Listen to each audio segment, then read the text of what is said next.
O Botafogo caiu no grupo da morte do Mundial de Clubes. E eu vou analisar esse grupo inteirinho para você, torcedor do Botafogo, a partir de agora. Meu nome é Manuel Thiago, eu estou todos os dias aqui trazendo conteúdos de futebol e de Botafogo para você. Se você gosta desse tipo de conteúdo, já deixa o dedão no like aqui, você sabe como é que essa bagaça funciona, né? Galera, nesse momento, estou aqui num resort maravilhoso em Pipa, Rio Grande do Norte. Por isso você não está vendo aquele habitual estúdio do canal do Manel. Vou ficar aqui até dia 20, curtindo bastante as férias com a família e, portanto, vou gravar alguns conteúdos para vocês direto do laptop aqui do trabalho. Então, não sei como é que esse áudio vai ficar também. Espero que fique da melhor forma possível, mas não vou deixar de gravar conteúdos para vocês. Vem comigo aqui, vamos compartilhar essa tela e trazer todos os detalhes do primeiro. Já fiz uma thread completa lá no Twitter para vocês, do primeiro adversário do Botafogo, o Seattle Sounders. Esse que é o time do João Paulo. Lembra do João Paulo, camisa 8, aquele meia bom de bola que jogou no Fogão?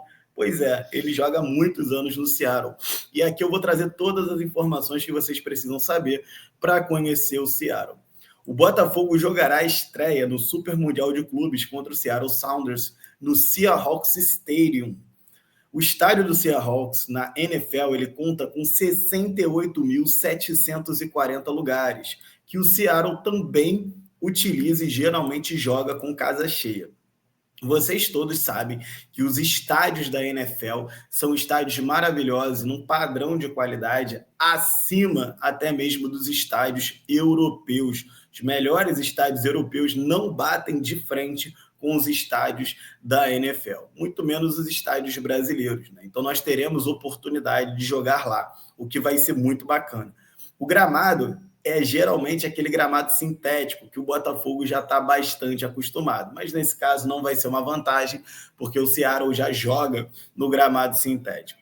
Nós temos ali aquela arquitetura muito bonita que lembra muito o Newton Santos, né, com aquela estrutura metálica arqueada, tanto do lado esquerdo quanto do lado direito do estádio. Então nós podemos esperar casa cheia, nós podemos esperar um gramado maravilhoso, nós podemos esperar um clima muito favorável.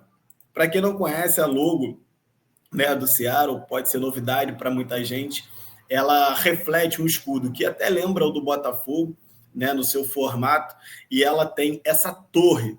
A torre de Seattle é muito característica. Vou botar aqui no Google para vocês poderem ver o principal ponto turístico dessa cidade. A torre de Seattle, tá aqui ela, ó.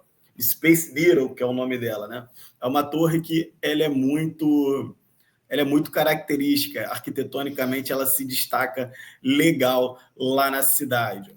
Muita gente que vai para Seattle, eu nunca tive a oportunidade de ir a Seattle, quem sabe a gente visita aí essa cidade no Mundial, não sei se eu vou conseguir ir, né? Mas olha aqui, ó, Space Needle, né, saindo de um conto de ficção científica para Washington City. Então, bem interessante, né? Foi construída lá em 1962, no centro de Seattle, especialmente para a Feira Mundial de Exposição do século XXI, evento que atraiu 2,3 milhões de visitantes e, desde então, se tornou esse ponto, essa referência turística na cidade. Bom, vem comigo que a gente tem mais informação aqui para trazer para vocês em relação a esse time. Vamos falar muito de PSG, vamos falar muito também de Atlético de Madrid. O Seattle foi fundado em 2007, mas só disputou sua primeira temporada na MLS em 2009. Desde que entraram na Liga Americana, os Sounders conquistaram a Copa USA Open de 2009, 2010, 2011 e 2014. Olha que interessante, né? O clube foi fundado em 2007 e já em 2009 enfileirou um tricampeonato nessa tal USA Open. É um clube marcado por conquistas desde a sua largada. Em 2014 ele volta a ganhar a USA Open. Sinceramente, lá dos Estados Unidos, eu só conheço e acompanho um pouquinho a MLS. Eu não sei que campeonato é esse. Se ele não ganha desde 2014, eu não sei se o campeonato parou de ser disputado ou realmente ficou tão mais competitivo que ele não conseguiu mais chegar. Seja como for, ele é tetracampeão. Na MLS, você tem o Supporters Shield, em 2014, vencido por ter o melhor recorde geral durante a temporada regular. títulos da MLS, ele ganhou em 2016 e 2019. E ele ainda ganhou a famosa Conca Champions, que é a Libertadores da América do Norte, em 2022. Quer dizer, esse time tem 1, 2, 3, 4, 5, 6, 7 títulos desde a sua fundação. É um time bastante vitorioso. Como você sabe, o Botafogo vai pegar aqui o Seattle Sounders, depois ele pega o PSG da França e depois o Atlético de Madrid.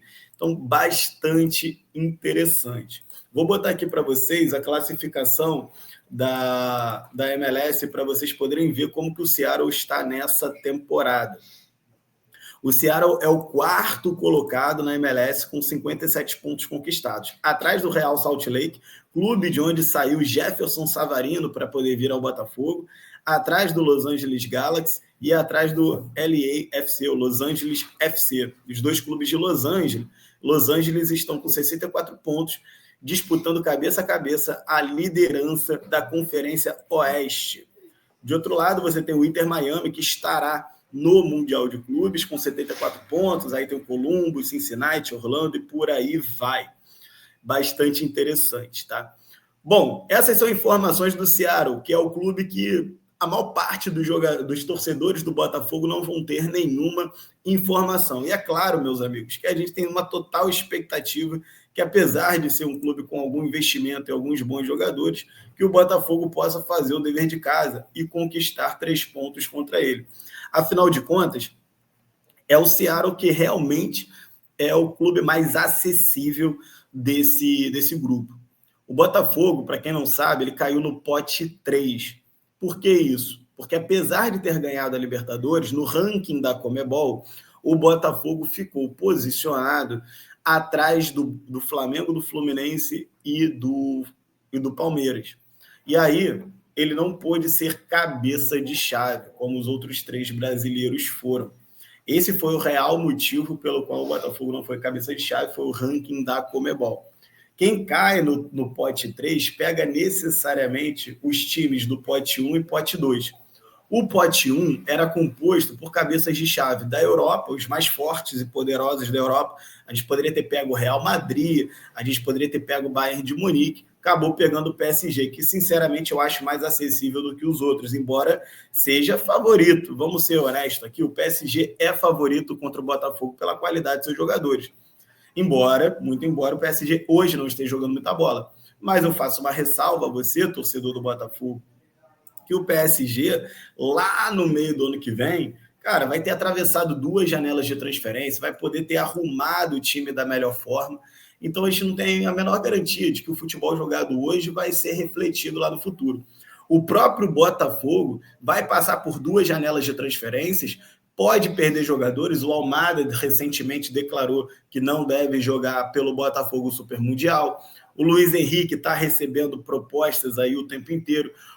Já tem propostas pelo Luiz Henrique, já tem propostas pelo próprio treinador do Botafogo. Ah, Manel, mas o Botafogo vai passar por um desmanche? Não, não vai passar por um desmanche. O John Textor vai contratar muito pesadamente, ele quer demais aparecer para o mundo, ele quer posicionar o Botafogo e o seu multiclube ownership como um destaque no mundo afora e que, portanto, ele precisa passar dessa fase de grupo. Ele vai reforçar o Botafogo à altura, ele já verbalizou isso. Isso é informação.